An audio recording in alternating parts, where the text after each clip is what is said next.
Bom, pode ir. O pessoal está conectado já? Bacana? Bom. Rapidamente, só fazer o cerimonial aqui um pouquinho. Né? Eu tenho a satisfação de... Eu sou um agente duplo, como vocês sabem, né? Eu sou do UFRJ e estou aqui na direção da Escola de Formação de Professor de Paulo Freire. E estou aqui em cima para fazer essa abertura rapidamente. Para o pessoal, eu sei que tem bastante gente da UFRJ aqui, para vocês não estranharem, essa imagem aqui atrás é porque nós estamos inaugurando em maior escala essa semana um sistema de teleconferências espalhado pela cidade inteira. Então, cada coordenação regional tem uma sala agora com essa possibilidade de videoconferência. Tem interação, estão espalhados pela cidade, tem mais uma na própria Secretaria de Educação, e aqui nós temos duas, esse auditório grande e uma salinha menor, para situações que sejam mais para transmitir só sem plateia. Existe a possibilidade de interação, eles podem falar conosco também, se for necessário. Bom, eu queria dizer que a gente está muito contente de receber esse evento aqui na escola, receber o professor Nova aqui conosco. Nós estamos bastante animados com esse projeto do Complexo de Formação de Professores que conecta a UFRJ com as redes do Rio. Eu espero que isso possa um pouco servir de exemplo para outras experiências, né, com outras universidades e para outras redes também. Né? Sabe-se que, como o professor Nova certamente vai poder expor melhor, né? Sabe-se que os ambientes de formação profissional, privilegiadamente nos ambientes de exercício profissional, são mais efetivos, né? E essa é a nossa iniciativa conjunta com a FRJ. Sabemos que nós estamos tateando nisso ainda, vamos ter muito que aprender, vamos tropeçar bastante, né? Mas a ideia é começar rapidamente, né? Para poder aprender em processo, né? Bom, o professor Nova dispensa apresentações, não vou gastar o tempo, está todo mundo aqui para ouvir a fala dele, né?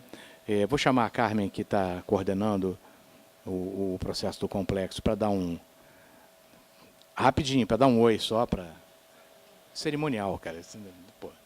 E é isso. Em seguida, o professor Nova com vocês, ele tem um horário, então a gente vai ter que ser rígido, ele tem um horário de voo, então a gente precisa dar uma precisão nisso aí. Obrigada. Bom, boa tarde a todos e todos. Para mim, né, e para não só em meu nome, mas em nome da UFRJ e todo o comitê de instalação do complexo, é uma alegria muito grande estar aqui nesse momento com vocês da rede, professores, coordenadores, enfim, nessa etapa, né, do complexo de formação, da implementação do complexo de formação. É um processo que já vem há 2 anos, a gente tem vindo muito aqui na Secretaria, quero, inclusive, dizer que a UFRJ está muito contente com esse diálogo estabelecido aqui com a Secretaria Municipal de Educação, que tem nos recebido e acolhido o projeto e entrado junto nessa aventura.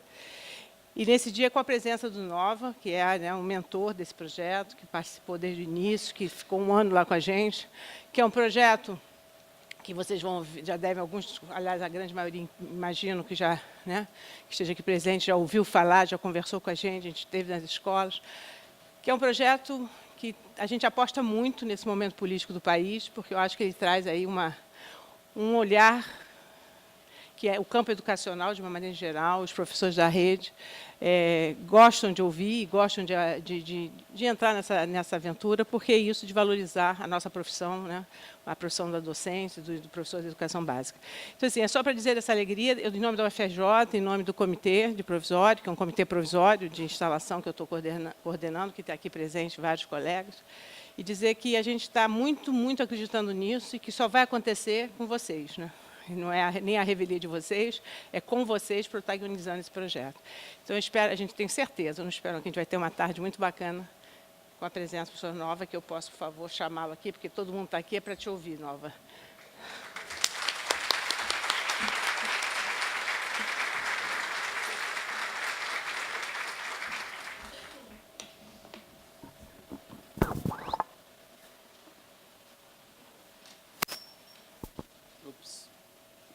Obrigado. Obrigado.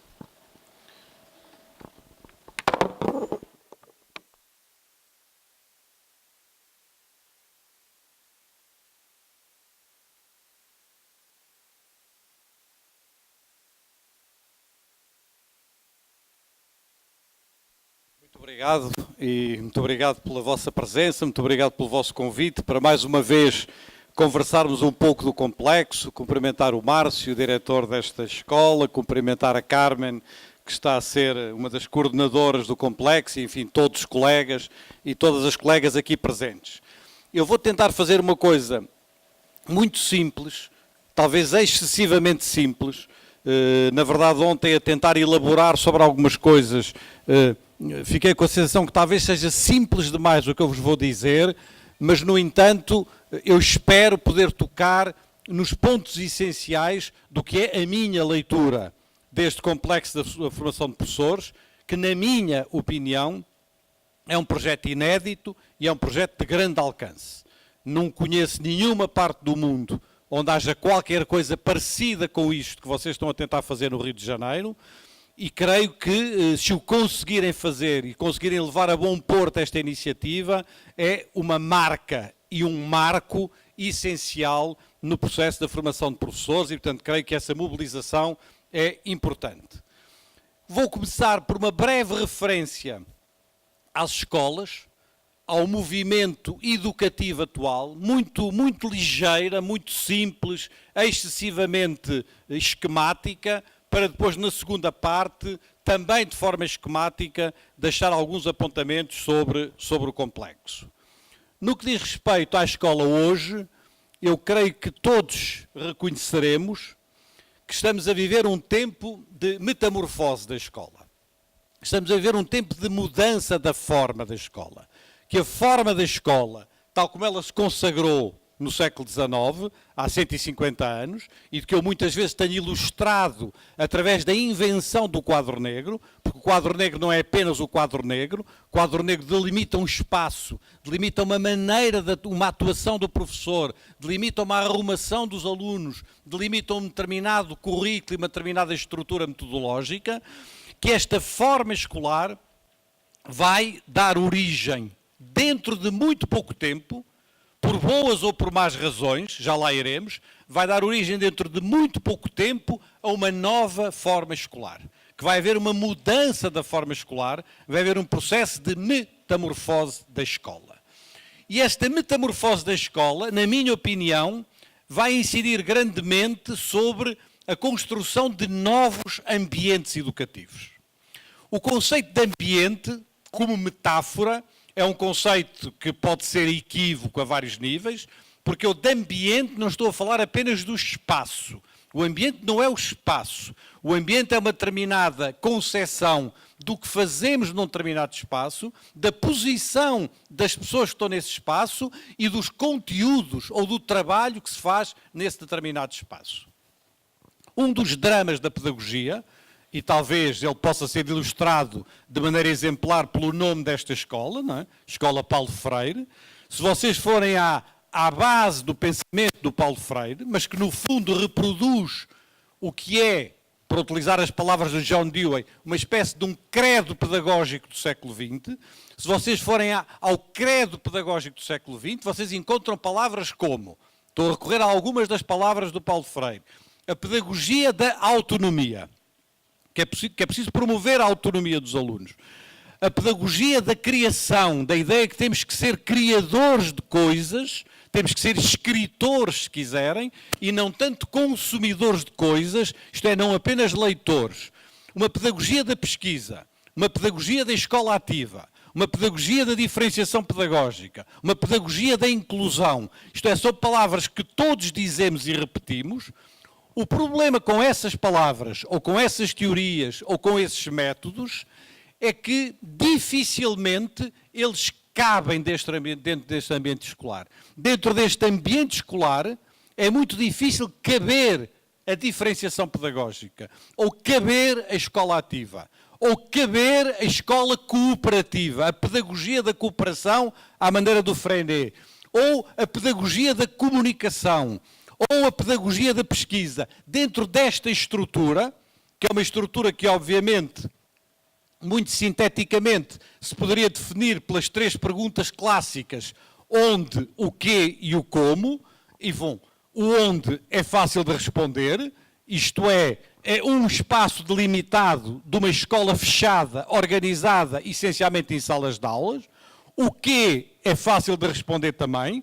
Uma determinada grade curricular organizada por disciplinas. Isto passa ou não passa? Uma determinada grade curricular organizada por disciplinas que no essencial reproduzem a matriz científica do século XIX e, portanto, reproduzem o que era o modo de organização científica do século XIX. E o como é também muito fácil de definir, através de aulas ou de lições, tipicamente dadas por um professor, a partir de uma estrutura horária de 1 hora, ou de uma estrutura horária parecida como essa.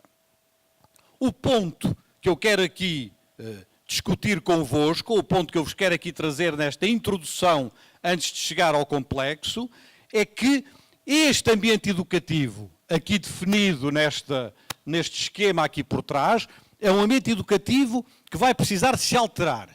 Se nós queremos concretizar muitas destas coisas que dizemos que é importante concretizar, então nós precisamos de um outro ambiente educativo. Neste ambiente educativo nós não conseguiremos fazer isto, que andamos quase obsessivamente a repetir que é preciso fazer ao longo dos últimos 50, 60, 70, 80 anos.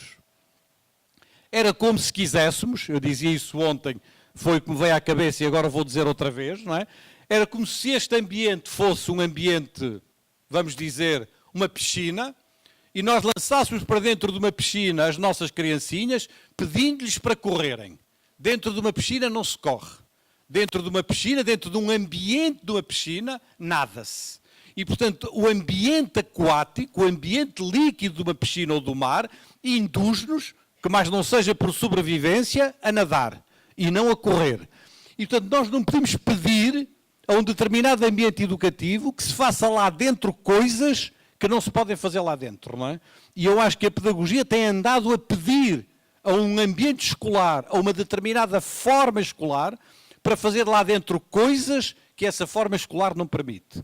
E é por isso que eu venho falando sistematicamente deste processo de metamorfose da escola como um processo de criação de novos ambientes educativos. Por isso é que eu gosto de ter aqui o meu computador, que isto passa mais fácil do que estes passadores, não é? Mas, ok. E, portanto, a construção de um novo ambiente educativo parece-me absolutamente central para pensar as revoluções educativas, as evoluções educativas, as transformações educativas nos próximos anos. E neste ambiente educativo nós podemos responder às 3 perguntas que eu acabei de vos fazer. Onde, o quê e como. O onde é fácil de responder. Não vamos estar mais perante o espaço fechado da escola e o espaço fechado da sala de aula dentro da escola. Vamos ter, certamente, espaços abertos, de que aparece aqui uma maquete, é um projeto chamado Escolas do Futuro da União Europeia, que tem esta maquete, um espaço aberto, onde há uma diversidade de espaços, onde poderá haver também uma estrutura parecida com a estrutura da sala de aula, mas onde há muitos outros espaços, espaços de pesquisa, espaços de laboratório, espaços de trabalho, espaços de encontro, espaços de estudo. Isto é um ambiente que se cruza com o dentro e com o fora, um ambiente em que muitas das coisas que nós hoje fazemos na escola se vão fazer também fora da escola, e aí, obviamente, todos reconheceremos o conceito da cidade educadora, tal como ele foi trazido também pelo Paulo Freire, para voltar a um pedagogo que está muito presente no nome aqui desta escola e deste espaço. A segunda pergunta é o quê? E sobre o quê nós poderíamos dizer, eu sei que é muito rápido o que eu vou dizer, é excessivamente rápido, mas enfim, poderemos depois elaborar sobre isso. Poderemos dizer que o quê é a valorização das linguagens e a valorização das grandes temáticas e dos grandes projetos. E eu não estou aqui a falar de disciplinas, mas ao dizer isto, eu quero, antes de o dizer, afirmar, fazer uma espécie de uma declaração de princípios. O conhecimento é a matéria-prima da educação escolar. Não há educação escolar sem conhecimento. Pode haver educação familiar, religiosa, social. Na escola, a nossa matéria-prima é o conhecimento. Mas dizer que a matéria-prima é o conhecimento não quer dizer ficarmos fechados numa grade curricular disciplinar e, apesar de nas disciplinas haver uma herança, haver um património que é extraordinariamente importante aprender. E dizer que isso sim, temos que valorizar as linguagens. A linguagem matemática, a linguagem científica, a linguagem literária, a linguagem artística, isto é, mais do que um conhecimento de uma grade curricular disciplinar que arrasta uma ideia enciclopédica de educação, nós temos de construir uma ideia da educação como a construção das linguagens que nos permitem ler tudo o que está na internet, ler e ter acesso a esse mundo imenso de coisas certas e de coisas erradas, de coisas verdadeiras e de coisas falsas, que nos permitam entrar nessas linguagens. O que é relevante é a aprendizagem das linguagens, mais do que a aprendizagem das disciplinas, no sentido do século XIX ou no sentido tradicional do termo. E não é porque o conhecimento não é importante, é justamente porque o conhecimento é muito importante e porque, como eu digo muitas vezes na brincadeira, não oponham nunca, como muitas vezes se faz no Brasil, a ideia da educação, a ideia dos conteúdos ou do conhecimento, à ideia da educação integral ou da educação artística, ou etc. Estas duas coisas não se opõem, são a mesma. E como eu digo muitas vezes provocando aqui no Brasil, não há cidadania sem matemática. Sem matemática não há cidadania. Isto é, a inscrição de um processo de desenvolvimento integral faz-se a partir do conhecimento e de um conhecimento que obviamente tem uma diversidade de fontes e de origens. E a partir destas linguagens nós temos que mobilizar as crianças para a concretização de grandes temas e para a resolução de grandes projetos. Estar num ambiente educativo hoje é sermos capazes de nos mobilizar para isso. E um trabalho em torno de um tema ou em torno de um projeto não cabe na estrutura horária de 1 hora. Um projeto pode demorar 1 semana a ser concretizado, pode demorar 1 mês a ser concretizado, pode demorar 30 minutos a ser concretizado. Isto é, há um outro ritmo, uma outra lógica, que não é a lógica da forma escolar, naquele espaço, naquele horário, naquela grade, com aquele tipo de métodos. Estamos no século que hoje nos pede uma relação com a educação que é muito diferente da do século XX e muito diferente da do século XIX. Mas nesta nova relação não podemos perder nunca a importância do conhecimento e da matriz do conhecimento. E a terceira pergunta é igualmente fácil de responder, pelo menos de forma esquemática, é a pergunta do como. O como é através do estudo, através do trabalho conjunto, através da pesquisa, através da criação. Isto é, espera-se que nestes ambientes educativos as crianças estudem e trabalhem. Estudem e trabalhem. Estudem individualmente e com os outros. Trabalhem individualmente e com os outros. E que a escola seja um lugar de estudo e de trabalho, mais do que um lugar onde se ouvem aulas. Mais que um lugar onde nós estamos a ouvir aulas. Quer isto dizer que a aula não tem nenhum papel? Não. Uma aula de tempos a tempos, uma aula bem estruturada, uma aula pode ser um momento de síntese muito importante. O que quer dizer é que a escola não pode ser, como tem sido até agora, uma sucessão interminável, sem sentido e sem uma lógica que não seja uma lógica externa à aprendizagem dos meninos e das meninas, através de aulas que se sucedem, uma atrás da outra, respeitando um programa, um atrás da outra, respeitando uma lógica que é a lógica externa das disciplinas e não a lógica interna das aprendizagens e não a lógica interna de uma outra relação com o conhecimento. Um conhecimento que nos obrigaria, eu não vou ter tempo para falar disso, à ideia do comum, de uma aprendizagem em comum para uma vida em comum, mas isto levar-me-ia muito longe e eu não tenho tempo para desenvolver esta outra perspectiva. Daqui se deduz facilmente, e perdoe-me o caráter esquemático daquilo que eu vos vou aqui dizer, daqui e por isso é que está entre aspas, daqui se deduz facilmente uma mudança profunda no trabalho dos professores e uma mudança profunda na organização das escolas. E esta mudança poderia ser definida por 4 palavras, que eu vou dizer esquematicamente, não é? E por isso é que estão entre aspas, portanto eu ponho entre aspas para dizer, quer dizer, quando digo estas palavras é preciso relativizá-las. 4 mudanças, que são a mudança de um professor na sala de aula para um professor que vai ter que se habituar a ocupar vários espaços. O professor já não vai ter que ser alguém que está dentro de uma sala de aula, vai ter que se habituar a estar e a trabalhar em vários espaços dentro e fora da escola. A sua atividade, o seu trabalho, não se vai dar apenas no interior do espaço que nós chamamos de sala de aula. De um professor transmissor, e a palavra transmissor, temos que ter muito cuidado com ela, porque é evidente que transmitir alguma coisa a alguém é uma coisa muito positiva. Transmitir-nos uma memória, transmitir-nos um património, transmitir-nos uma herança é uma coisa positiva. Portanto, eu não estou a pôr ali apenas a carga negativa, mas, digamos, de um professor cuja atividade principal é dar aulas, uma atrás das outras, para um professor cuja atividade principal é organizar o estudo e o trabalho dos alunos. É organizar o seu estudo e o seu trabalho. Organizar o estudo individual, organizar o estudo em pequeno grupo, organizar o estudo a determinados níveis. É essa tarefa de organização do estudo e do trabalho que é essencial no que é a nova relação do professor com os novos ambientes educativos.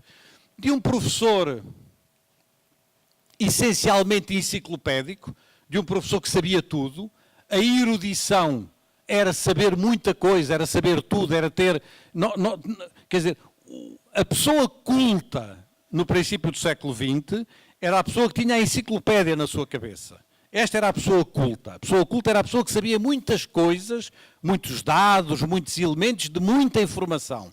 Hoje a pessoa culta não é a pessoa que sabe muita coisa. Hoje a pessoa culta é a pessoa que sabe ler as coisas, interpretá-las, que sabe ir à procura dos conhecimentos e sabe o que é que são, quais são credíveis, quais não são, quais são válidos, quais não são, quais são verdadeiros, quais são falsos.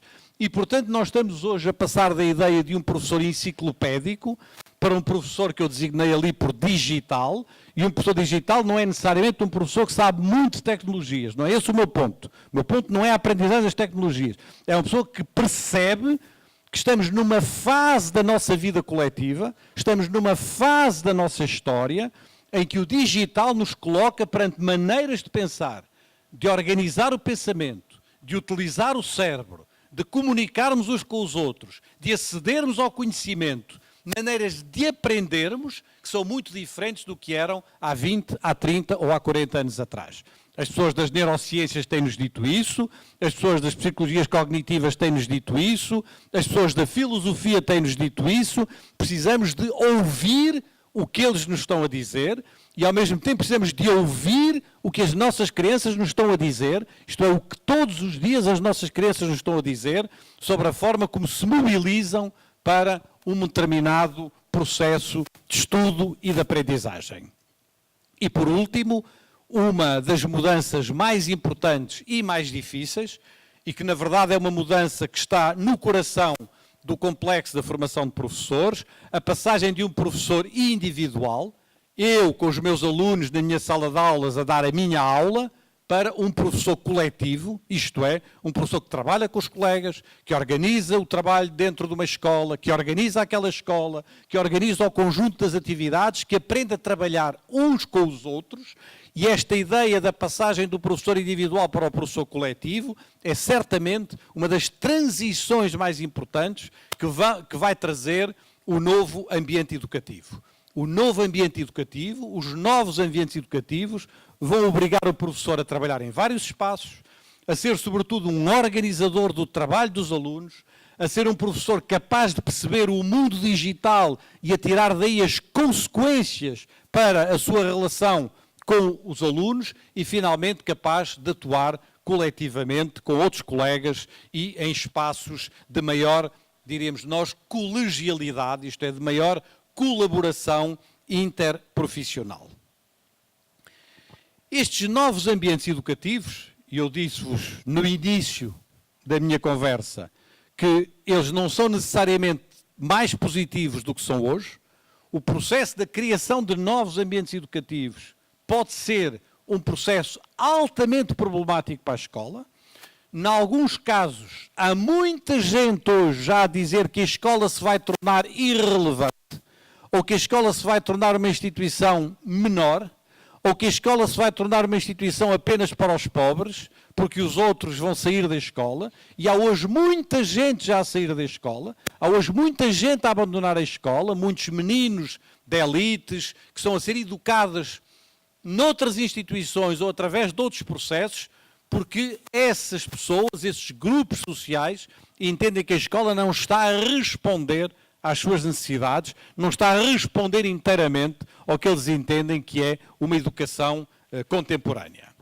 E por isso nós temos vindo a assistir, por exemplo, àquilo que eu designo pelo fabuloso mundo tecnológico, no qual existe a ilusão de que os professores seriam dispensáveis, não é? Que através das tecnologias, através das coisas extraordinárias que existem no Silicon Valley e que existem noutros lados quaisquer, da Google ou de outras coisas parecidas, nós vamos encontrar a forma de educar as crianças, dispensando os professores, ou pelo menos sem que eles tenham uma grande centralidade. Vocês sabem que este discurso é um discurso fortíssimo nos dias de hoje. É um discurso fortíssimo, junto da política, junto de muitas lideranças intelectuais no mundo. É um discurso forte e é um discurso que está a trazer um desgaste muito grande à escola e, em particular, à escola pública, que é aquilo que aqui hoje me interessa e que é aquilo que me mobiliza do ponto de vista do meu investimento intelectual. E isto tem dado origem a formas diversas de educação, por exemplo, ao regresso à educação em casa, ou à chamada educação doméstica, ou a educação dentro de comunidades religiosas ou de comunidades culturais, ou através do recurso a tutores privados, ou a pessoas que nos ajudam na educação das nossas crianças. Este processo, não é, de corrosão, este processo de fragmentação da instituição escolar é fortíssimo em muitas regiões do mundo. Para vos dar apenas um exemplo, que é o exemplo dos Estados Unidos da América, segundo os últimos cálculos, 4 milhões de crianças na América já não vão à escola, já saíram da escola. Já lá estiveram, os seus pais já lá estiveram, mas eles foram retirados da escola porque os pais destas 4 milhões de crianças entendem que a escola não está a responder às suas necessidades. E isto está a acontecer em muitos lugares do mundo. Está a acontecer em Portugal também. Por exemplo, o regresso a uma espécie de uma educação mais comunitária, mais no interior de espaços comunitários, recorrendo a pessoas ou a mães que aos 40 anos, depois de terem tido 2 ou 3 filhos, se querem dedicar a coisas do ensino, ou se querem educar, ou querem ajudar os meninos, que começa a haver muitos processos dessa ordem, e a existência dos processos dessa ordem tem a ver com a incapacidade da escola de estar a responder hoje aos novos desafios educativos e a construir novos ambientes educativos à altura do século XXI. Ou, por exemplo, a existência de muitos grupos e de muitas empresas que vêm produzindo materiais para os professores, que vêm produzindo carradas de materiais para os professores, livros, ferramentas tecnológicas, pequenos computadores, etc.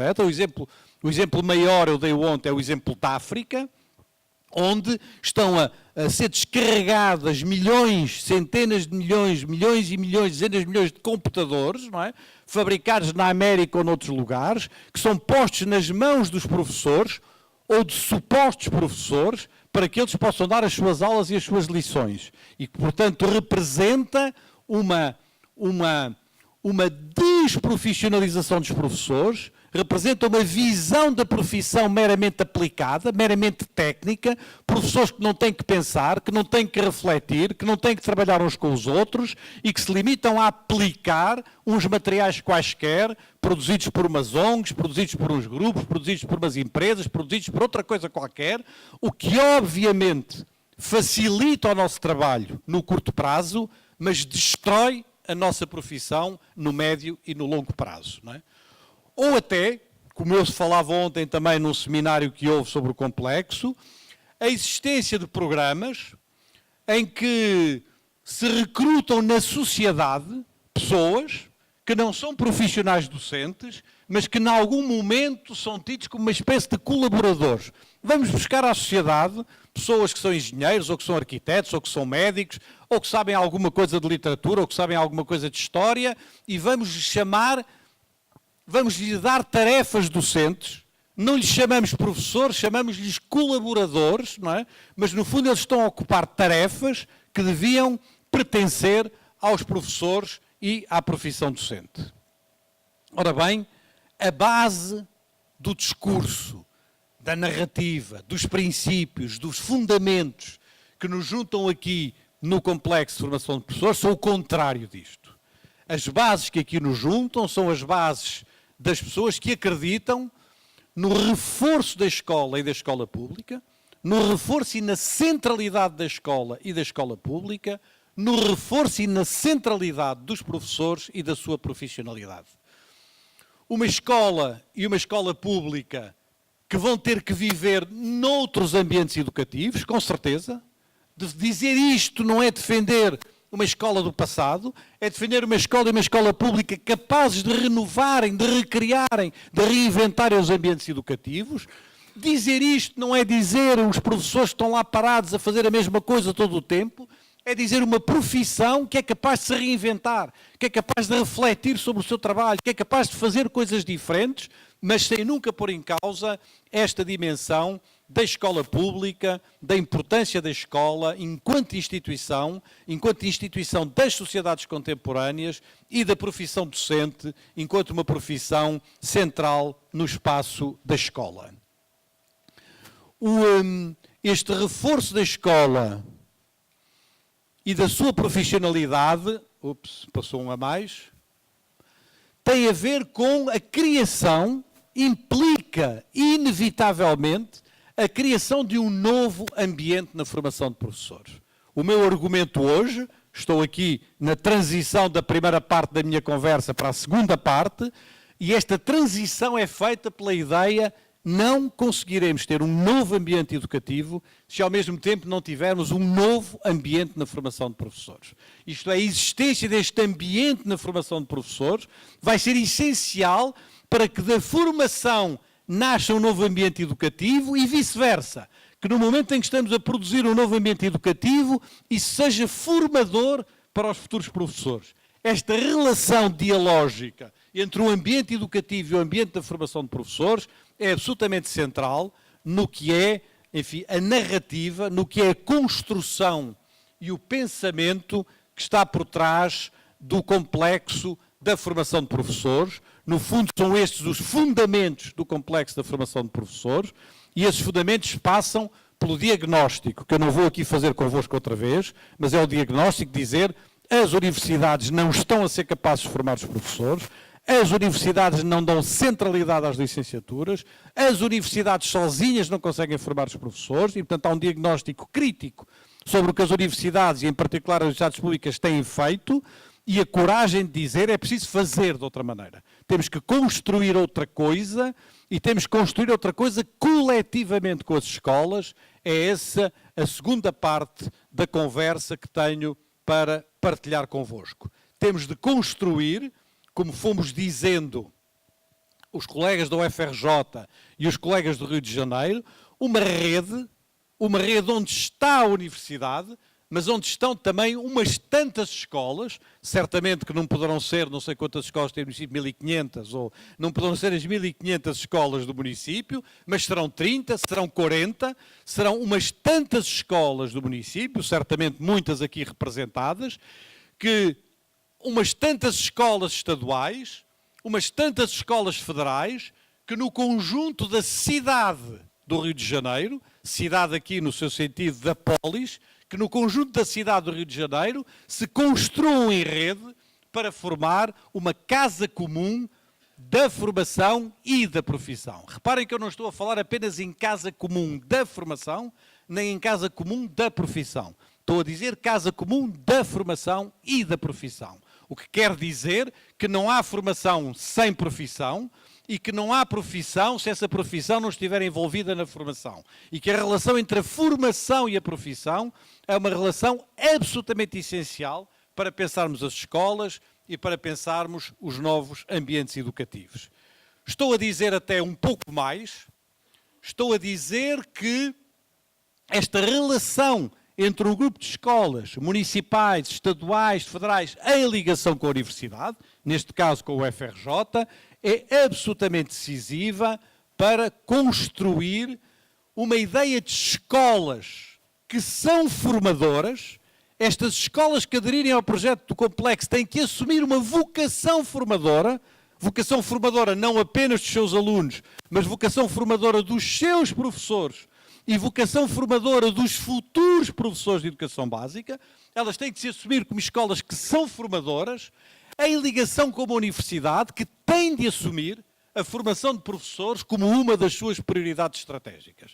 Se a universidade não assumir a formação de professores como uma das suas prioridades estratégicas, nada disto acontecerá. Se as escolas que vão aderir a este projeto não se assumirem como escolas formadoras, escolas capazes de fazerem mais do que simplesmente dar aulas, entre aspas, nada disto conseguirá ir para a frente. Hoje, o essencial é sermos capazes de mobilizar esse núcleo de escolas que querem experimentar, que querem fazer de maneira diferente, que se querem envolver numa outra coisa, na criação de um novo ambiente educativo, em ligação com uma universidade que diz e que quer dizer, como dizia ontem o reitor Roberto Lehrer no seminário, uma universidade que é capaz de se orgulhar tanto ou mais, de que faz bem a formação de professores, como se orgulha de ser um grande polo científico, ou de ser um grande polo de excelência na formação dos médicos, ou de ser um grande polo de produção científica, que tem tanto orgulho nisso, como tem orgulho em ser um grande espaço de formação de professores, em definir a formação de professores como uma das suas prioridades estratégicas. E para isso, peço-vos desculpa da simplicidade do que vos vou dizer, mas admito que nessa simplicidade possa ir uma determinada maneira de pensar a formação de professores. Nós temos sempre na formação de professores 3 momentos. O momento da entrada na profissão. O que é que acontece quando alguém que acabou uma licenciatura entra na profissão? Eu tenho dito muitas vezes que este é o momento decisivo da formação. O momento mais importante de uma formação profissional, como é a formação de um médico ou de um professor, o momento mais decisivo de uma formação profissional é este. Em grande parte, tudo se joga aqui. Em grande parte, tudo se joga aqui. E, portanto, é preciso e é possível pensar os 3 ciclos da formação, isto é, a formação inicial, feita no quadro das licenciaturas, e a formação continuada, feita mais tarde no decurso da profissão, é possível pensá-la a partir daqui.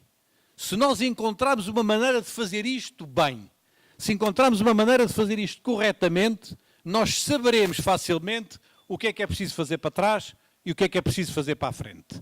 E, portanto, o que eu vos vou ilustrar, as 3 ideias que eu vos vou ilustrar, são 3 ideias a partir da maneira como se deveria entrar na profissão, sobre a maneira como um jovem professor deveria entrar na profissão, e obviamente que entrar na profissão é também entrar nas escolas, mas não é exatamente a mesma coisa, e portanto a mim aqui o que me interessa é o papel da profissão na formação dos seus futuros profissionais, à maneira, e vão ver que as imagens que eu ali vos trago para me facilitar a vida e para tentar não ter que falar muito e poder ilustrar com certas imagens, são imagens que vêm da formação médica, não porque a formação médica seja extraordinária, mas porque é verdade que tem uma tradição de formação profissional universitária, que é uma tradição que muitas vezes não existe na formação de professores, ou que pelo menos se perdeu na formação de professores nos últimos 50 anos. Se fizermos a pergunta de uma maneira fácil e rápida, que é a pergunta de saber o que é importante na entrada numa profissão, o que é relevante na entrada de uma profissão, nós poderemos dar 200 respostas. Eu vou dar apenas 3, porque não tenho tempo para dar mais do que 3. A primeira resposta que eu teria tendência para dar é que temos que ser bem acolhidos na profissão e nas escolas. Que tem que haver um acolhimento dessas pessoas. Que as pessoas que chegam à profissão ou que chegam às escolas têm que ser acolhidas, têm que ser integradas. Às vezes pode ser uma coisa tão simples como ter uma conversa com um colega, uma conversa num bar, uma conversa numa cantina, uma conversa no outro lado qualquer, mas tem que haver um processo de acolhimento na profissão e de acolhimento nas escolas. Sabemos que isso é muito bem feito pelos médicos e que isso é muito mal feito pelos professores e pelas escolas. Como se isso não fosse o nosso problema. Como se a formação e a entrada na profissão dos nossos futuros colegas, como se isso não fosse o nosso problema.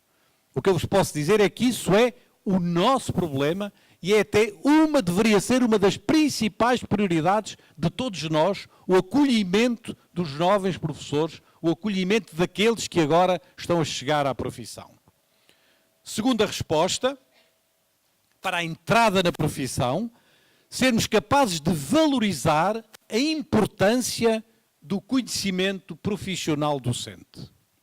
E este é um enorme tema, um tema que a Carmen se tem preocupado também. Eu estive quase a conseguir escrever um texto para uma coisa que a Carmen me pediu, mas depois não consegui escrever, ainda não consegui escrever esse texto. Um dia eu escreverei, para um dia conseguirei escrever, porque o conhecimento profissional docente não é nem um conhecimento meramente teórico, nem um conhecimento meramente prático. É uma terceira coisa, é um terceiro género de conhecimento, é uma terceira realidade que certamente tem dimensões teóricas, que certamente tem dimensões práticas, mas que não cabe apenas na definição teoria versus prática ou prática versus teoria.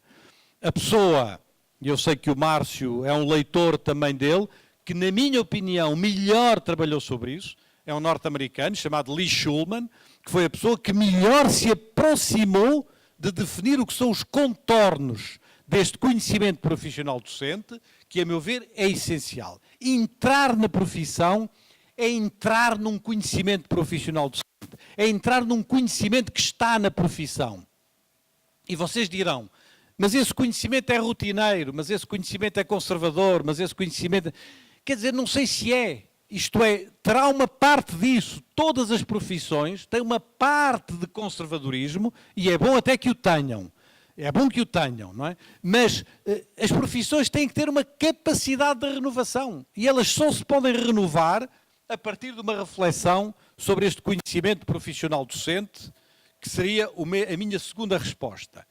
E a terceira resposta é que entrar na profissão é entrar num processo de criação de novos ambientes educativos, não é entrar numa escola para que tudo fique na mesma, é entrar numa escola para que possamos construir novas práticas, e para mim novas práticas hoje significam sobretudo novos ambientes educativos. Eu sei que estou a ser excessivo, que estou a ser um bocadinho caricatural, mas hoje, na minha vida, na fase da vida em que estou, se calhar há 2 anos não dizia isso, e se calhar daqui a 2 anos não vou dizer isso, mas vou dizer de uma maneira um bocadinho excessiva e até talvez um bocadinho ridícula. Nesta fase da vida em que estou, interessam pouco as teorias, interessam pouco os métodos, interessam pouco as técnicas, interessam pouco essas coisas, interessam muito os ambientes educativos. Porque eu estou absolutamente convencido que se nós reconstruirmos ambientes educativos, nós vamos ser capazes de fazer lá dentro que eles próprios vão induzir, vão facilitar, vão favorecer certos comportamentos e certas atitudes que nós andamos a pregar há tantas décadas, mas andamos a pregar no deserto, porque, na verdade, a forma escolar em que ainda hoje estão organizadas as nossas escolas dificulta essa possibilidade. Ora bem, se eu respondi estas 3 coisas à pergunta como é que se entra na profissão, o que é importante para entrar na profissão, sermos bem acolhidos, sermos capazes de valorizar o conhecimento profissional docente e sermos capazes de nos comprometer em processos de pesquisa, de inovação, de criação de novos ambientes educativos, então é fácil dizer o que é que se espera de um ambiente profissional de formação de professores, é fácil dizer o que é que se espera de uma formação de professores tal como aquela que se procurará fazer dentro do complexo. Espera-se que haja a possibilidade de os professores mais antigos, vocês, mais antigos não é necessariamente na idade, mais antigos que já estão nas escolas, não é? De vocês que já estão nas escolas, serem capazes de acolher os mais novos, de o fazerem desde o primeiro dia, e o primeiro dia é o primeiro dia da licenciatura, o primeiro dia da entrada na profissão, não é o primeiro dia da chegada às escolas, é o primeiro dia do curso da licenciatura quando se tem 18 ou 19 anos, esse é o primeiro dia, não é? E que desde esse primeiro dia sejam capazes de os acolher na profissão e, sobretudo, de desempenharem um papel significativo na sua formação. Se não forem vocês que aqui estão, vocês, professores de educação básica, a terem um papel significativo na formação dos futuros professores de educação básica, nós não conseguiremos formar os professores. A universidade só por si só, não conseguirá fazê-lo se não tiver esta outra relação com a profissão. E isto não quer dizer que o papel da universidade não é extraordinariamente importante. Não vejam nas minhas palavras uma minorização do papel da universidade. Antes, pelo contrário. Quer dizer que a universidade não poderá fazê-lo sozinha e que sozinha não será capaz de formar os professores de educação básica de que nós precisamos. E é por isso que desde o ano passado, enfim, a Carmen já brinca comigo com esta imagem, que desde o ano passado eu venho apresentando esta imagem, ou imagens parecidas com esta, não é? Isto é, a ideia de que é preciso, não é? Que quando as pessoas se acolhem, não é? Que haja um acolhimento no espaço da profissão, onde pessoas mais antigas, com pessoas mais novas, discutem sobre os temas da educação. Claro que aqui eu estou a apresentar as imagens de médicos, mas o que vocês veem aqui são médicos mais antigos, médicos com mais idade, o chefe da clínica, junto com o estudante de medicina, com outro estudante de medicina, com um estagiário de medicina, a discutirem sobre a clínica. Eu quero que a formação de pessoas seja isso. Seja as pessoas mais velhas, mais antigas, mais novas, a discutirem. A palavra de cada uma destas criaturas vale o mesmo? Claro que não vale o mesmo. A palavra do chefe da clínica não vale o mesmo que o estudante de medicina do primeiro ano. Mas não é a questão de se vale ou não vale. A questão é como é que nós nos comprometemos numa conversa no sentido mais fundo da palavra conversa, não é? Como é que nós nos envolvemos numa discussão informada, séria, que necessita de estudo, que necessita de trabalho, que necessita de estudar muito, que necessita de ver coisas, não é uma conversa de opinião. A mim parece-me que não sei o quê, não, aqui não há parece-me, aqui há estudo, há diagnóstico, há trabalho, há reflexão. É este tipo de coisas que nós precisamos de fazer na formação de professores. E também, e na verdade era esta a imagem que eu vos estava a referir, que a Carmen muitas vezes brinca comigo, e também coisas como esta. O que é esta imagem? Muitos já me ouviram falar disto. Esta imagem é uma imagem do que acontece nos cursos de medicina dos Estados Unidos da América, sobretudo dos Estados Unidos da América. Os estudantes de medicina, no primeiro dia de aulas, quando entram num curso de medicina, têm a cerimónia do jaleco. E o que é a cerimónia do jaleco? É uma cerimónia em que os médicos do hospital e alguns professores da Faculdade de Medicina compraram um jaleco e vão vestir o jaleco ao jovem estudante de medicina. E simbolicamente, quando lhes estão a vestir o jaleco, estão a dizer: a tua formação também é da minha responsabilidade. Eu estou-te a vestir o jaleco, eu, médico do hospital, estou-te a vestir o jaleco porque eu tenho responsabilidade na tua formação. Eu gostaria de ver os professores de educação básica a vestirem jalecos, ou outra coisa qualquer, jalecos ou outra coisa qualquer, ao estudante de medicina no primeiro dia, ao estudante de licenciatura no primeiro dia, e a dizer-lhes: a tua formação também é da nossa responsabilidade. Nós também temos alguma coisa a dizer, porque tu vais pertencer à nossa profissão, porque tu vais entrar na nossa profissão. Tu não vais entrar para professor universitário, alguns entrarão. Tu não vais entrar para pesquisador, tu vais entrar para a nossa profissão, e por isso nós temos que ter um papel no teu processo de socialização profissional. E depois disso-vos a seguir, quando vos falei, o primeiro foi um bom acolhimento na escola, o segundo foi a ideia da importância do conhecimento profissional docente. E dizer isto é pedir que os professores universitários, que têm um papel na formação dos professores, mais os professores de educação básica, mais os licenciados, se envolvam, como eu dizia há pouco, em conversas formadoras sobre situações de educação, a partir do património da profissão. Não é a partir apenas de teorias, não é a partir apenas de coisas teóricas, é a partir do património da profissão, a partir do que os professores sabem, do que as pessoas conhecem, da sua experiência. Não é da sua experiência como rotina, é da sua experiência como vivência, é da sua experiência reconstruída, revivenciada, ressignificada. E porquê? Porque a teoria não interessa? Era o que mais faltava. Não há formação universitária sem teoria. Mas uma coisa é uma teoria erudita, que plana acima das nossas cabeças. Uma teoria que tem pouco a ver com a nossa realidade, e outra, porque isso é que é difícil, é teorizar a partir deste património, é problematizar a partir deste património, é refletir teoricamente, é ir mobilizar um instrumental teórico, é ir mobilizar as teorias mais elaboradas, mais profundas, mais sofisticadas, mas a partir desta reflexão. Isto é que é difícil. Debitar as teorias de 237 mil teóricos, não é? Durante, enciclopedicamente, de qualquer maneira, isso não custa nada. Isso é fácil. A gente vai à net e está lá tudo. Não é essa a teoria que me interessa. A teoria interessa-me enquanto problematização de determinadas realidades e determinadas situações. É isso, obviamente, que vocês veem muitas vezes da situação médica, é isso que vocês, infelizmente, não veem tanto nas situações da formação de professores.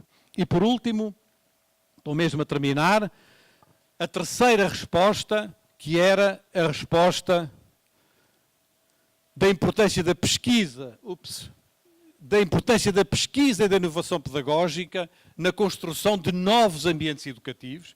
E, portanto, a ideia de que todos os professores, cada um à sua maneira, se devem envolver numa pesquisa sobre a sua própria prática e sobre a docência. Não é apenas sobre a prática enquanto prática, não é apenas pela prática enquanto técnica, não é apenas pela prática enquanto aplicação, não é apenas pela prática enquanto rotina, é pela prática enquanto docência, enquanto o sentido da docência, ligando a pesquisa à prática e vice-versa, isto é, podendo construir na tal escola formadora de que eu vos falei, nessa escola formadora, construir momentos de reflexão, momentos de trabalho e diz-nos o Lee Schulman, e mais uma vez de maneira muito sensata, e momentos de escrita. Só se faz reflexão sobre a prática de forma consistente quando isso conduz à escrita. A escrita não pode ser uma prerrogativa da universidade. Não podem ser só as pessoas universitárias que escrevem, não é? Os professores de educação básica têm que escrever também, porque no momento da escrita nós assumimos uma responsabilidade e assumimos um protagonismo que obviamente reforça a profissionalidade docente, no sentido que eu aqui vos procurei trazer e em que procurei partilhar convosco. Em síntese, de maneira muito rápida, e para terminar com dois apontamentos, se vocês pensarem nestas três coisas, a partir do que é esta reflexão da entrada na profissão, vocês, obviamente, mobilizam-se numa dinâmica de socialização profissional, isto é, não há formação de professores se não houver um processo de socialização profissional, de entrada numa determinada profissão. Vocês mobilizam-se em torno da valorização de um conhecimento profissional docente. Não há profissão se não houver um conhecimento específico dessa profissão, se não houver um conhecimento próprio dessa profissão. E, finalmente, vocês mobilizam-se na formação de professores num processo de inovação através da reflexão conjunta, um processo de inovação que nos dias atuais, na minha opinião, quer significar, sobretudo, a criação de novos ambientes educativos. se vocês responderem a estas 3 perguntas a partir da ideia da criação de um novo ambiente da formação de professores, vocês estão a responder à pergunta de para que é que serve o complexo de formação de professores. O complexo de formação de professores serve para isto que eu acabei de vos dizer. O complexo de formação de professores serve para isto, a partir da entrada na profissão, mas também, como eu vos dizia no primeiro slide, ou num dos primeiros slides desta segunda parte, a partir de uma reflexão sobre a entrada na profissão, da qual se podem deduzir os princípios estruturantes da formação inicial e deduzir também os princípios estruturantes da formação continuada. Pensar a entrada na profissão ajuda-nos a clarificar o que é o ponto de entrada deste complexo da formação de professores. E se falarmos apenas na formação inicial, para vos dar uma resposta muito simples, que ontem partilhávamos com os colegas da UFRJ e das escolas federais, se a universidade, nas suas licenciaturas, se dedicar a pensar as cerca de 1000 horas, mais coisa menos coisa, não é? Que as leis diretrizes das licenciaturas obriga a que as licenciaturas tenham, é 400 horas de prática, 400 de estágio e 200 atividades complementares. As leis de diretrizes obrigam a 1000 horas das licenciaturas relacionadas, entre aspas, com a prática. O que eu vos posso dizer, esquecendo o resto tudo do currículo das licenciaturas, é que 1000 horas é mais do que a maioria dos programas de formação de professores no mundo, não é? A maior parte dos programas de formação de professores no mundo não tem 1000 horas. O famoso programa de Stanford, que vocês conhecem aqui, é um programa que tem a duração de 1 ano. O STEP, o Stanford Teacher Education Program. É um programa que tem 1 ano, tem menos de 1000 horas de formação, só por si. E, portanto, se vocês se dedicarem num primeiro momento a pensar estas 1000 horas, a pensar o que é que vão fazer nestas 1000 horas, vocês vão revolucionar, alterar totalmente o conjunto da formação de professores, da formação inicial de professores. E, portanto, creio que tem aqui uma base que está ao vosso dispor de imediato, sem ter que entrar em grandes acordos, nem em grandes conflitualidades com o departamento tal, ou com o instituto tal, ou com não sei o quê. Tem aqui uma base que vos é dada pela própria legislação brasileira, a partir da qual podem trabalhar estas questões que eu tive aqui a refletir convosco, sabendo, obviamente, que no dia a licenciatura total tem quê? 3000 horas? 3.200 no mínimo. Sabendo que no momento em que vocês fizerem estas 1000 horas da maneira que eu vos estou a dizer, obviamente que as outras 3000 horas não vão ficar iguais, não é? E que as outras 3000 horas vão ser contaminadas, vão ser contagiadas inevitavelmente por esta reflexão, vão ser os próprios alunos das licenciaturas que vão contaminar o conjunto do currículo e que vão levar para as outras áreas e para os outros domínios aquilo que fazem no espaço destas 1000 horas. E se pensarem na formação continuada,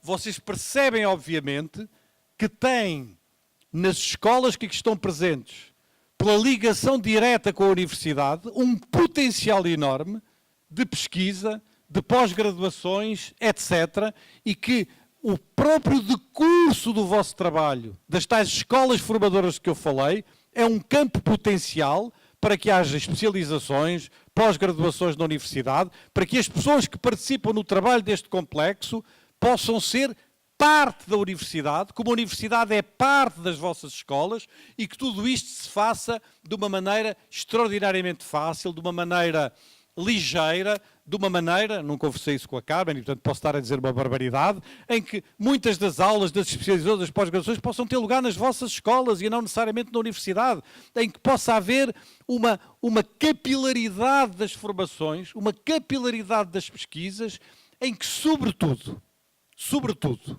e isso eu gostava de o dizer com alguma convicção, que sobretudo para um professor da educação básica, fazer pesquisa, nomeadamente pós-graduada, não signifique abandonar a sua profissão. Não signifique fazer outra coisa, não é? Isto é, não signifique que eu, por um lado, dou as minhas aulas e, por outro lado, estou na universidade a fazer uma pesquisa qualquer.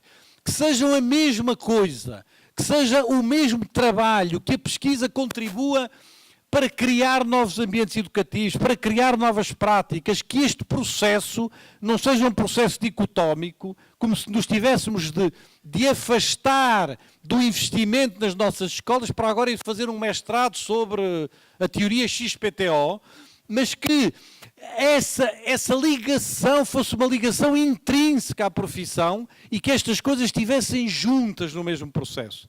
A grande vantagem deste complexo da formação de professores é uma vantagem que é de todos os lados. Não é uma vantagem da universidade e desvantagem das escolas ou vice-versa. Vocês têm aqui um potencial de fazer uma coisa em que pode ser extraordinariamente produtivo para o conjunto das pessoas envolvidas nisto, se obviamente a universidade tiver uma atitude diferente do que tem tido até agora, se obviamente as escolas tiverem uma capacidade e uma abertura, se obviamente as autoridades políticas, as autoridades públicas, nas secretarias de educação, nos municípios, nos estados, tiverem essa capacidade também para permitir certas experiências, para dizer que as escolas não têm que ser todas iguais, não têm que ser todas pautadas pelas mesmas regras, que pode haver uma certa flexibilidade nos horários, na relação com os professores, na organização das escolas, que permita a emergência de uma realidade nova, que é uma realidade pequena. 30 escolas em 1500 é muito pouco. 30 escolas em 1500 é muito pouco. O que eu vos posso dizer de uma ciência de grande convicção é que se essas 30 escolas mudarem, elas vão ter um potencial de contágio sobre as outras todas que é absolutamente brutal. E o Rio de Janeiro tem essa herança histórica. O Rio de Janeiro teve aqui heranças ao longo do século XX de algumas das melhores experiências educativas e pedagógicas do mundo, da América Latina e do mundo. Vocês têm um património de experiências, de pessoas que aqui nesta cidade tiveram um papel importante e podem voltar a ter, e eu admito que este complexo seja o lugar que vos permite voltar a ter essa outra dimensão.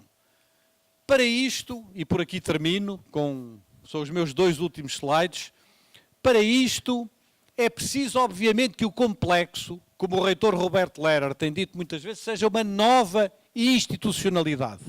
Isto é, não se trata, e eu gostaria que essa linguagem, não sei muito bem como é que ela se vai fazer, que não se falasse de complexo de formação de professores da UFRJ. Não é um complexo, é um complexo de professores do Rio de Janeiro, não é? Não é da UFRJ, a UFRJ está lá dentro, é uma parte importante, é uma parte motora, talvez, deste processo, mas estamos a falar de uma nova institucionalidade, estamos a falar de uma rede em que todos têm direito à palavra e estamos a falar de qualquer coisa que tem que ter uma direção conjunta. A direção do complexo não é da universidade. A direção do complexo tem que ser uma direção conjunta da universidade, de escolas federais, de escolas municipais, de escolas estaduais, enfim, serão vocês que terão que encontrar essa orgânica e essa dimensão de direção conjunta. Portanto, não se trata aqui de nenhuma hierarquia da universidade para as escolas, trata-se de instaurar um espaço de relação em rede em que todos têm direito à palavra e às decisões. A palavra e as decisões têm que ser tomadas coletivamente. Claro que cada um tem a sua autonomia, claro que o município tem a sua autonomia, claro que a universidade tem a sua autonomia, claro que as escolas estaduais ou federais têm a sua autonomia, mas o facto de afirmarmos a nossa autonomia não nos deve impedir de sermos capazes de cooperar uns com os outros e de construir uma coisa nova que tem de estar em cima dessa institucionalidade e da tal rede de que eu vos falo. Por último, já falei demais, o que eu vos posso dizer, e estou absolutamente convencido disso, posso estar enganado, mas estou absolutamente convencido disso, é que este projeto que vocês estão aqui a fazer é um projeto extraordinário, é um projeto inédito e é um projeto que verdadeiramente pode colocar o Rio de Janeiro no mapa da formação de pessoas no mundo. O que vocês estão aqui a fazer pode-vos parecer pouco, mas se o fizerem com a convicção que até agora eu vi, se o fizerem sendo capazes de escrever sobre isto, de publicar sobre isto, de dar visibilidade a isto, de transformar isto num exemplo, vocês são capazes de colocar o Rio de Janeiro no mapa da formação de pessoas. Não é no Brasil, não é na América Latina, é no mundo. E isso por si só devia ser suficientemente mobilizador para as vossas energias e para, como eu comentava com o Márcio há bocado, no momento em que há tanta crise, no momento em que há tantas dificuldades, no momento em que há tanta falta de sentido, no momento em que há tudo nos leva a não querer fazer nada. Tudo justifica que não façamos nada. É nesse momento que era muito bonito que a Universidade, que as escolas municipais, estaduais e federais do Rio de Janeiro fizessem mesmo qualquer coisa de relevante, e acredito que essa qualquer coisa de relevante pode ser o complexo da formação de professores. Muito obrigado.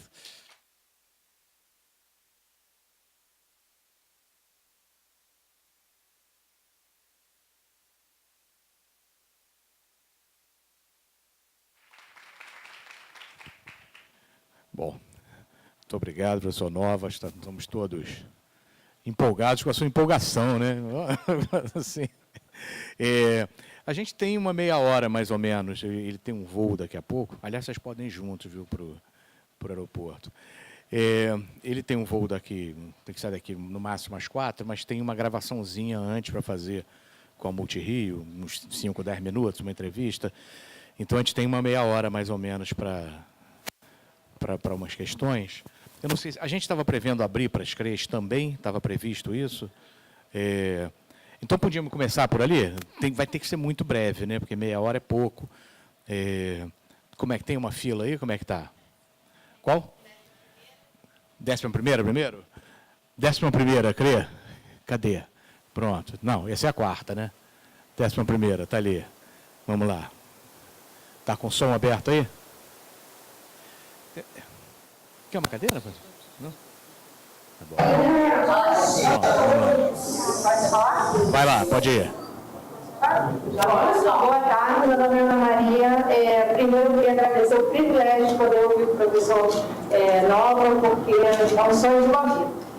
A minha pergunta pode parecer meio ingênua, tá? Simplista, mas eu escrevi. Como despertar paixão pela educação em um profissional que vive nesse meio há anos e que se sente desgastado com a desvalorização da profissão do país? Obrigada. Oi.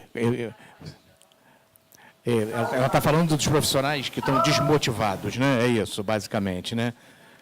Como lidar com a desmotivação? Vamos ver. É uma pergunta... Então, é com relação ao acolhimento, porque eles serão os profissionais que vão acolher esses novos profissionais. É por conta disso que eu fiz a pergunta. É claro que a pergunta é muito pertinente e como é que eu falo para a senhora? Falo para aqui. A pergunta é obviamente muito pertinente e eu acabei um pouco por isso. Acabei sabendo que há uma fase de desmotivação, de falta de condições nas escolas, etc, não é? O problema é sempre o mesmo, é por onde é que se começa. É preciso romper este círculo, é preciso romper este ciclo de um certo negativismo, de um certo pessimismo. O reitor Roberto Lehrer falava ontem, na reunião que tivemos, de ter uma certa positividade, não é? E esta dimensão de um olhar, é um olhar que muitas vezes são pequenos gestos que alteram muita coisa, não é?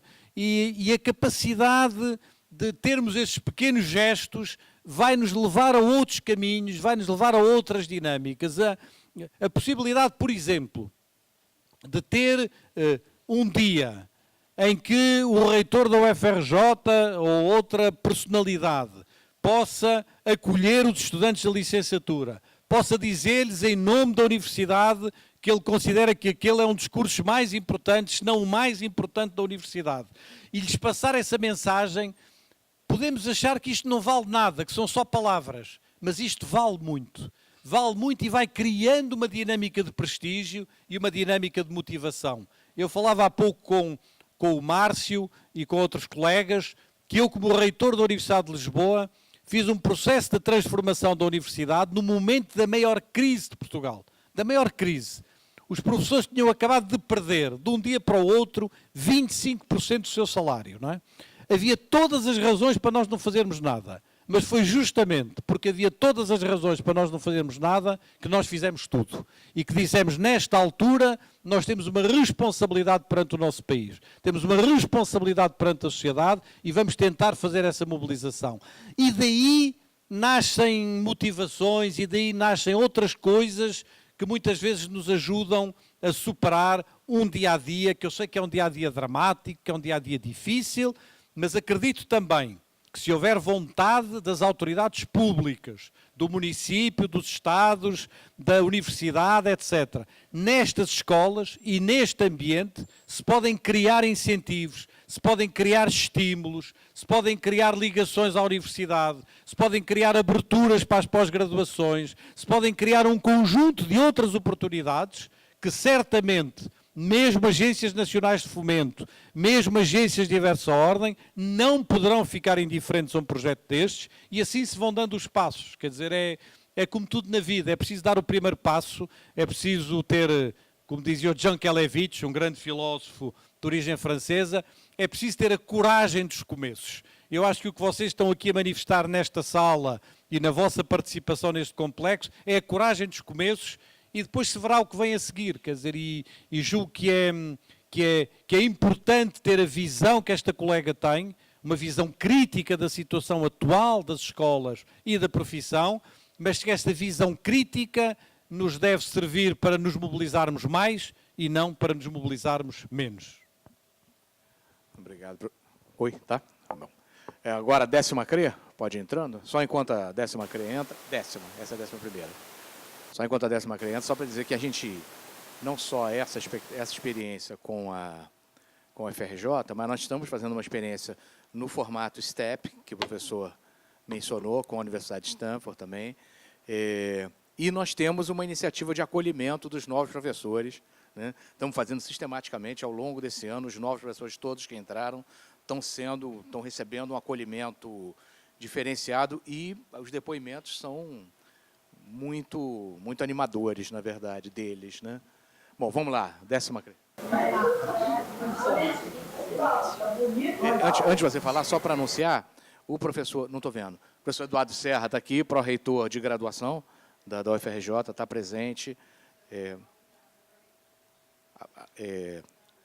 Bom, então é isso. Depois, talvez, no final, possa dar uma palhinha rápida, né? Vamos lá, 10ª CRE. Vai lá. Boa tarde a todos.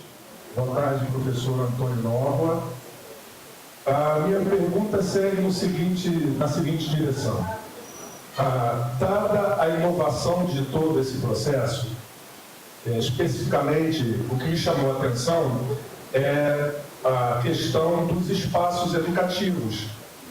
E eu acredito que numa rede com a dimensão da SME, a gente poderia ter algumas dificuldades para ajustes ao longo do processo. Então a pergunta é a seguinte: de que maneira, na base, na unidade escolar, nós poderíamos nos mobilizar de tal forma que nós fôssemos adequando a questão dos espaços educativos e modificando, alterando, ajustando a própria maneira de organização da escola? Como isso poderia ser feito?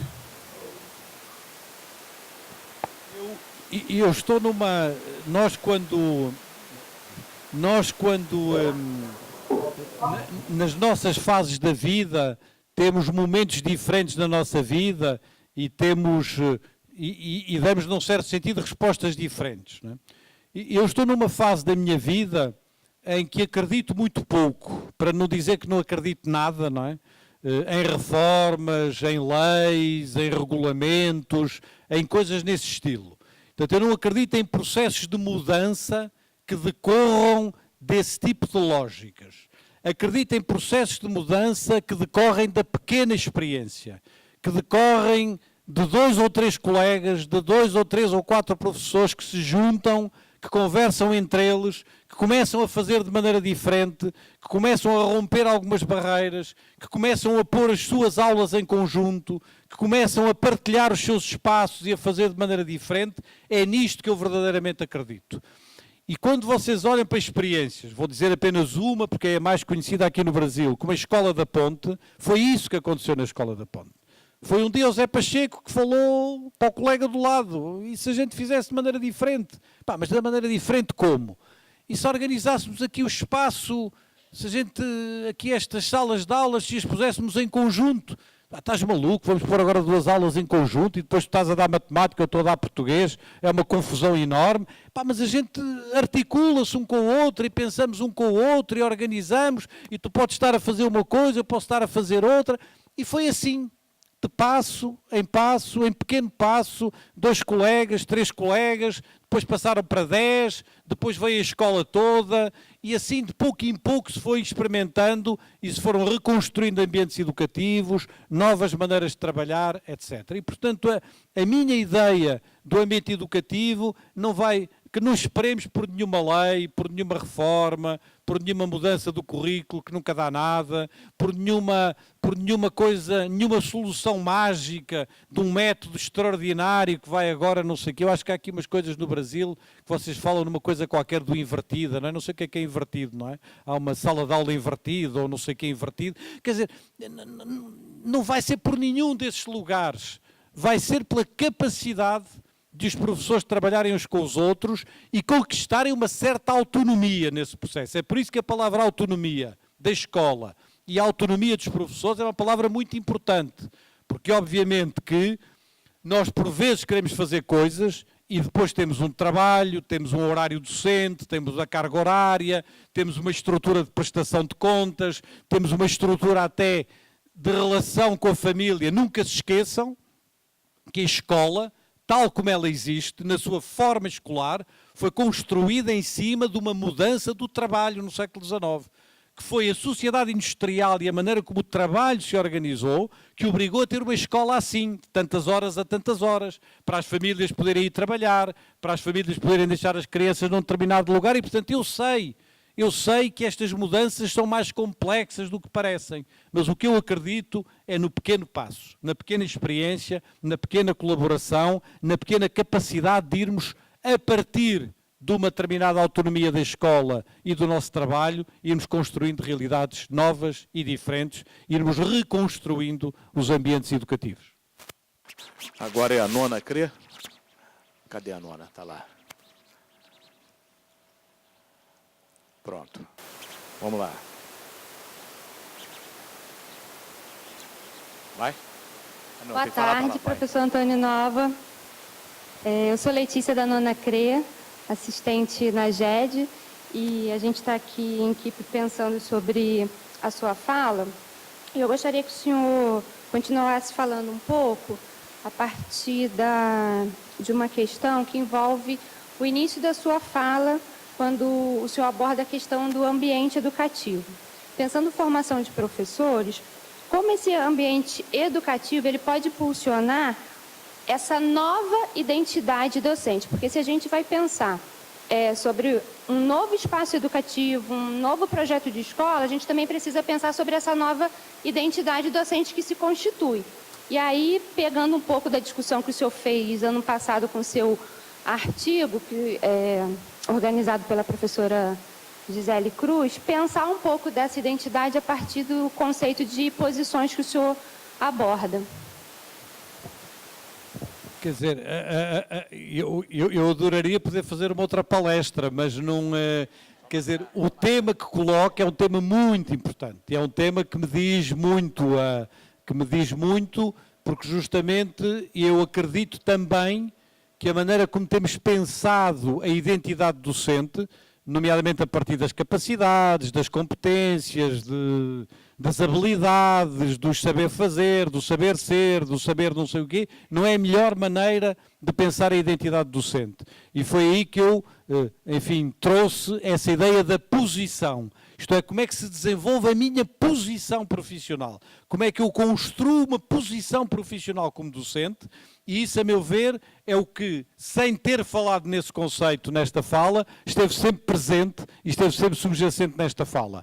Foi como é que nós reforçamos a posição dos professores, como é que damos aos professores uma posição e uma capacidade de intervenção que muitas vezes eles não têm.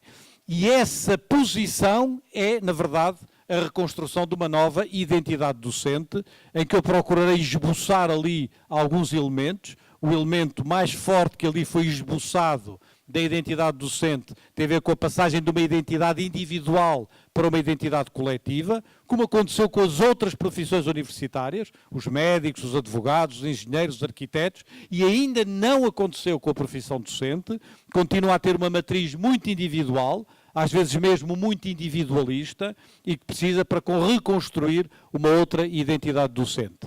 Esse texto foi um texto escrito o ano passado, quando estava aqui no Rio de Janeiro, a pedido da professora Gisela Barreto Cruz, e é de facto um texto que me parece tentar, é um texto, a gente às vezes escreve textos e gosta do que escreveu, outras vezes não gosta do que escreveu, outras vezes acha que o que escreveu tem relevância, outras vezes olha para trás e acha que é melhor esquecer aquilo. Eu acho que esse texto é um texto que tem alguma capacidade, de facto, como diz na sua pergunta, para repensar a ideia da identidade docente, mas para poder falar dele com o mínimo de profundidade, precisaria agora aqui de 1 hora, e o Márcio não me deixa, eu tenho que ir para o aeroporto, este auditório só está alugado até às 4 horas, não é mentira. Mas... Bom, nós vamos fazer o seguinte, só dá tempo para mais uma fala de CRE, e depois a gente pode abrir 1 ou 2 para cá também. Agora é a 5ª CRE, é a última, tá? As CREs agora vão ficar só ouvindo. Boa tarde. Nós da 5ª CRE queríamos perguntar ao professor Nóvoa como quebrar as barreiras ainda apresentadas entre as universidades nesse contato com a escola básica.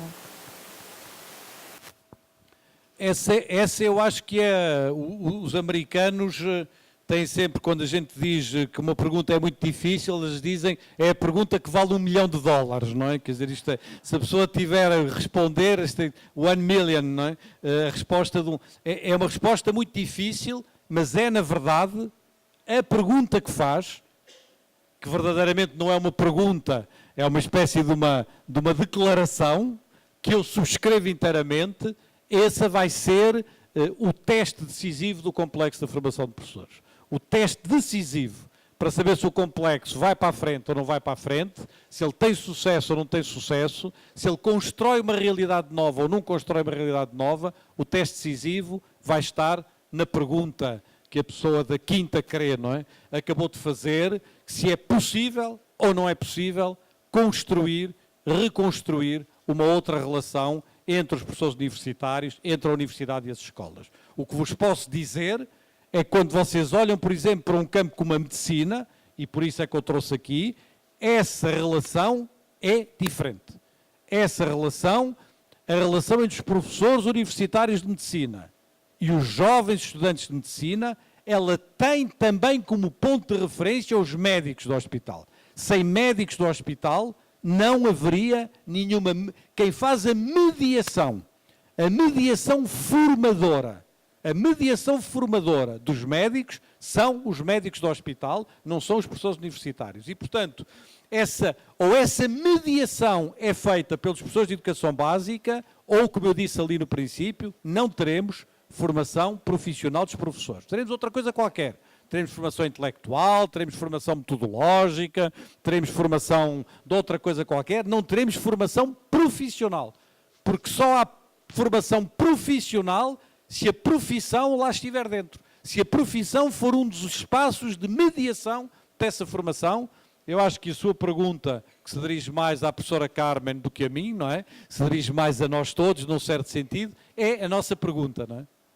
Não é? Não é? E que esse é quer dizer, a UFRJ entra nisto e entra nisto justamente com essa pergunta também. E entra nisto com essa convicção de que é possível construir uma outra coisa e que essa outra coisa não é importante apenas para a UFRJ, não é importante apenas para as escolas que vão estar envolvidas nisto, é importante para o conjunto da escola pública brasileira, é importante para o reforço da profissão docente do modo geral, é importante para que o Brasil tenha uma escola pública de qualidade para todos e que essa escola pública seja um lugar de prestígio, seja um lugar de orgulho, seja um lugar onde a profissão se sente bem. É isso que nós estamos aqui a falar. Eu não vos falei disso, mas é disso que estamos aqui a falar. Estamos a falar de uma coisa imensamente mais vasta do que apenas a UFRJ, ou do que apenas as escolas do Rio de Janeiro que vão participar disto, ou do que apenas o Rio de Janeiro. Estamos a falar de uma coisa que é muito mais vasta do que isso, não é? É um exemplo que pode ser um exemplo decisivo para tudo o resto e, de facto, no êxito ou não do que vier a acontecer, no coração disso, vai estar a pergunta que nos faz a nossa colega da Quinta CRE. Bom, eu vou ter que quebrar uma vezinho o protocolo só, porque teve uma inscrição agora que é a subsecretária de ensino, que está lá na Secretaria de Educação. Então, para ela, a gente vai ter que abrir, né? Cadê a salinha da Subir? Está ali, né? Nazaré. Vai, Nazaré, levanta. Pode. Posso falar daqui? Está me ouvindo? Fala mais Tá perto. me ouvindo? Tá bom. Tá bom, pode falar de Alameda. Estamos ouvindo. Não, na mesma direção da pergunta da professora da Quinta CRE. Eu acho que o maior desafio desse trabalho é o que a sociedade, de um modo geral, está precisando. Resgate dos valores universais, da solidariedade, do companheirismo, do estar junto. Como é que a gente consegue se despir do individual, dos nossos conceitos, dos nossos preconceitos, sair do individual e ir para o coletivo. Esse é um trabalho diário, permanente, de todos nós que nesse momento ocupamos funções tão desafiadoras. Esse é o aprender a ser e o aprender a conviver. Eu acho que são os valores inerentes à educação e que estão muito envolvidos só no conhecer e no fazer. Precisamos resgatar, para que esse trabalho tenha êxito, o conviver e o aprender a ser. Eu queria esperança, otimista na vida, como disse Frenet, e eu mais do que ninguém com meus 74 anos. Prazer enorme tê-lo aqui como companheiro de ideais. Muito obrigado. É o Mia Couto, não é? Que é o escritor moçambicano que vocês conhecem, uma vez numa oração de sapiência na Universidade de Maputo, dizia: nós em Moçambique somos tão pobres, tão pobres, tão pobres. Temos tantas dificuldades que não podemos ser pessimistas, temos que ser otimistas, não é? Quer dizer, isto é o pessimismo, dizia ele, é uma coisa para os ricos, não é? Nós aqui temos que ser otimistas, não é? E, portanto, eu acho que há uma dimensão de otimismo que é importante. O que diz, estava num dos slides, consegue-me pôr a apresentação outra vez, ou não? Estava num dos slides que eu saltei. Eu não digo exatamente com as mesmas palavras que a subsecretária disse, mas no fundo é exatamente a mesma ideia.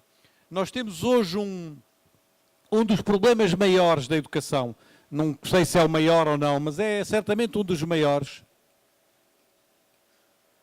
é esta ideia do que eu designo uma aprendizagem em comum para uma vida em comum. E porquê é que eu assinalo esta ideia do comum? O comum do trabalho em comum, da vida em comum. Não é o comum do que nos homogeneiza, ou o comum do que nos normaliza, ou o comum do que nos faz iguais. É o comum de como é que podemos trabalhar em conjunto uns com os outros, como é que podemos aprender a conviver, dizia-nos a secretária, como é que podemos aprender, a subsecretária, como é que podemos aprender a conviver uns com os outros, como é que podemos aprender a dialogar uns com os outros, como é que podemos aprender a trabalhar uns com os outros, porque este é hoje. Este é hoje, do ponto de vista de alguns princípios educativos, um dos grandes, se não o maior problema do ponto de vista da educação. E porquê? Por uma razão simples. Nós estamos na era do digital e todos achamos que o digital ia ser uma janela que ia abrir-nos o mundo inteiro. O digital ia ser uma coisa que nós tínhamos aqui no bolso, tínhamos o mundo inteiro, da China à Conchinchina, ao Japão, aos Estados Unidos, à Groenlândia, íamos ter o mundo inteiro naquela janela que estava nas nossas mãos.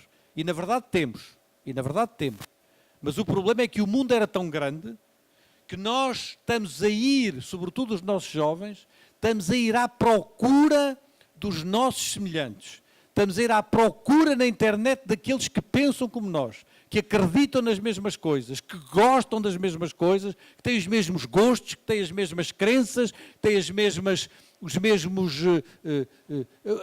mesmas teorias que nós temos, e estamos a alimentar uma imensa internet onde há coisas falsas, coisas que não têm nenhuma base científica, nenhuma base de conhecimento, nenhuma base racional, nenhuma base de informação, mas que são alimentadas por teorias, por conspirações de que nunca fomos à Lua e aparecem milhões de páginas de internet a explicar porque é que nunca fomos e que foi uma enorme conspiração não sei de quem, que as alterações climáticas não existem, que é uma enorme conspiração do mundo inteiro de cientistas que está não sei o quê. Isto é, estamos a alimentar uma fragmentação do mundo que é muito forte na nossa juventude. A nossa infância e a nossa juventude está a viver um tempo de grande fragmentação e a escola tem que alimentar justamente isto que a subsecretária dizia, a capacidade de aprendermos em comum para construirmos uma vida em comum, e insisto sobre isto, a vida em comum não é a vida do que nos faz iguais, é em comum a partir das nossas diferenças, e isso leva-me a um outro tema do início da minha apresentação, onde vocês percebem que há muitas coisas que a gente vai falando e que não pode desenvolvê-las como gostaria. Onde é que esta parte está? Está mais aqui à frente. Que é quando eu alertava, nesta criação de ambientes educativos, alertava para este segundo ponto, que é a existência de formas diversas de educação, nomeadamente nas famílias e nas comunidades. E porquê? Porque muito do discurso atual é um discurso que vai no sentido comunitarista, e o comunitarista tem lá a palavra comum, a raiz comum está lá, mas é um comunitarismo do que nos fecha numa determinada comunidade, do que nos fecha numa comunidade de identidades. Enquanto que a comunidade que me interessa é a comunidade de relações, é o que é que fazemos em comum uns com os outros. Ora, evidentemente que no dia em que os meninos amarelos puderem ser educados junto com os meninos amarelos e que a comunidade dos meninos azuis for educada com os meninos azuis e a comunidade dos meninos verdes for educada com os meninos verdes, esta educação é mais fácil, é mais simples, porque estamos dentro de um mesmo universo de valores, mas perdemos o que é verdadeiramente a essência da educação, a essência da escola e, sobretudo, a essência da escola pública, que é estarmos em comum uns com os outros, aprendemos a viver em comum uns com os outros, a partir de pontos de vista diferentes, de raízes diferentes, mas isto é verdadeiramente a matriz da escola e da escola pública, e é por isso que eu digo muitas vezes na brincadeira que a missão da escola pública tem de ser educar não para uma comunidade, mas educar para a maior comunidade possível. E a maior comunidade possível tem um nome, e esse nome é humanidade. Educar alguém é sempre educar alguém para a maior comunidade possível, isto é, educar alguém para a humanidade toda e não para reproduzir os valores da comunidade azul e da comunidade amarela e da comunidade castanha e da comunidade verde, etc. É aprender a conviver, como era aqui dito na pergunta, e conviver é muito simples de definir. Conviver é viver com. Conviver é viver com o outro, é viver com a diversidade, é aprender a dialogar e a estar com o outro. A ideia do comum é hoje uma ideia muito importante na área da educação, que nós devíamos trabalhar e que, por exemplo, hoje, independentemente das questões religiosas, não estou a chamá-lo aqui na sua dimensão religiosa, estou a chamá-lo aqui na sua dimensão intelectual. Um homem como o Papa Francisco fez um discurso há 2 meses no âmbito de uma iniciativa chamada Gravissimo Educationes, a importância da educação, em que ele afirmava e assinalava sobretudo a importância da educação como um bem comum. E assinalava isso de uma forma absolutamente notável. Não estou aqui a trazê-lo na sua dimensão religiosa, estou a trazê-lo na sua dimensão da maneira como ele pensa a educação como um bem comum, exatamente na sequência da intervenção que foi feita pela subsecretária, que eu agradeço muito. Bom, gente, olha só, não vou poder abrir para cá, não vai dar tempo, senão ele perde o voo. Né? Ah, não, você não pode perder o voo? Então tá bom, então vamos seguir.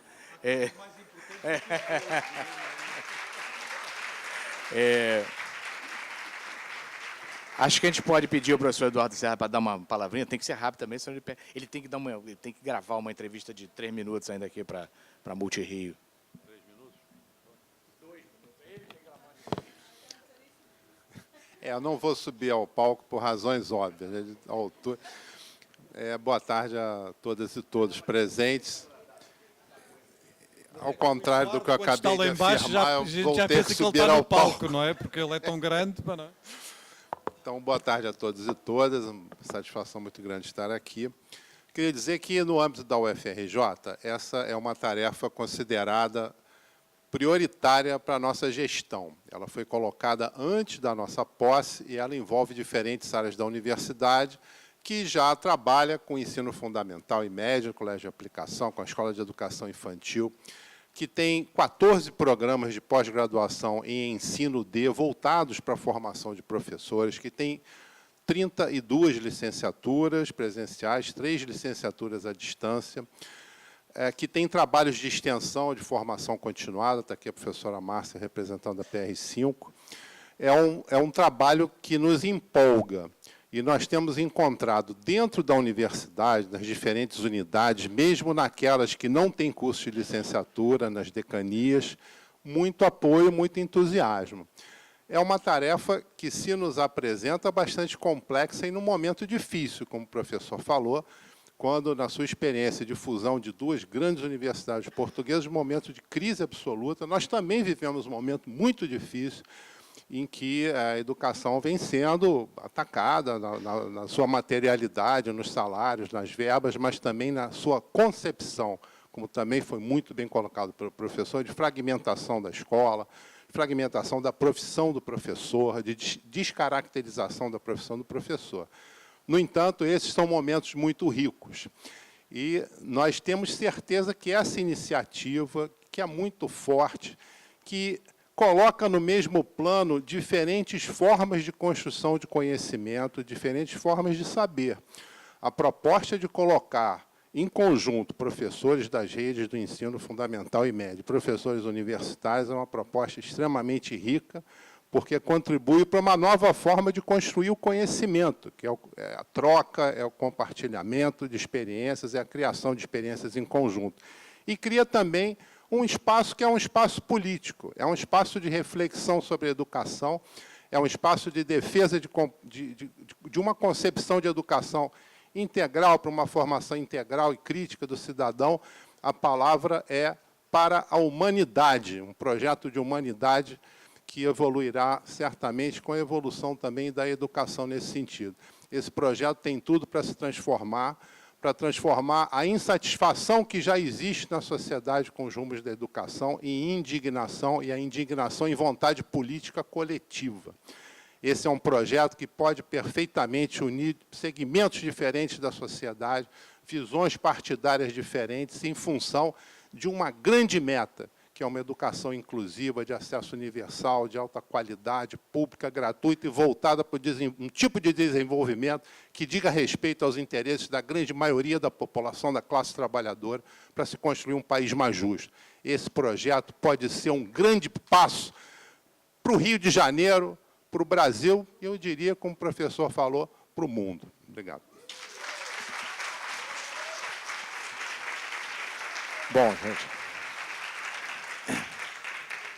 Bom, gente, agradecer a presença de todos, lá também, nas CREs.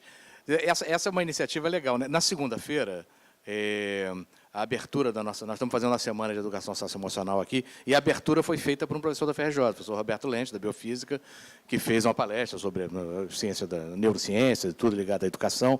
Foi um sucesso também, tudo.